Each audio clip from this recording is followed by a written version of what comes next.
Do you know what makes something the mark of the beast? Is it a microchip, an implant, a tattoo? Will the mark of the beast change your DNA so that you can't hear God anymore? Can you take the mark of the beast accidentally?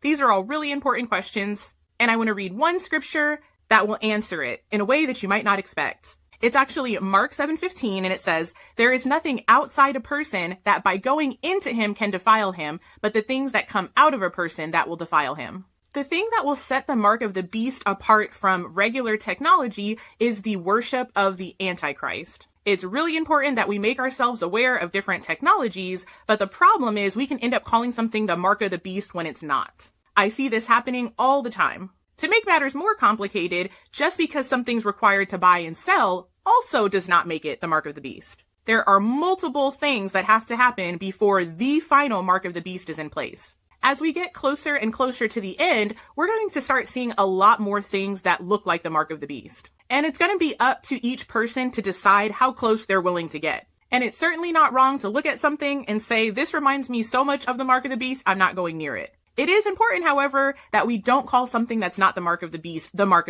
because the consequences of receiving the true mark of the beast is eternal separation from God. And it can't be undone. The true mark of the beast will be an outward manifestation of an inward reality, not the other way around. A person doesn't start off as a Bible-believing Christian, accidentally receive the mark, and then become reprobate. It doesn't work like that. In some way, shape, or form, when the true mark of the beast comes, it will be directly tied to Antichrist worship. In order for that to happen, the Antichrist will need to be revealed, which he has not. There will also be a false prophet that's performing signs, miracles, and wonders. That has not happened yet. It's also important to know that the only people that will worship the Antichrist and receive the mark of the beast are people that have not been written in the Lamb's book of life. That means true Christians will not take the mark of the beast. Once the Antichrist system is in full swing, the cost for not taking the mark of the beast will be martyrdom, imprisonment, and persecution. God will also provide very clear warnings. In Revelation 14:9-10, it says, "Then another angel followed them, saying with a loud voice, 'If anyone worships the beast in his image and receives a mark on his forehead or on his hand, he also will drink of the wine of the wrath of God, which is mixed in full strength in the cup of his anger, and he will be tormented with fire and brimstone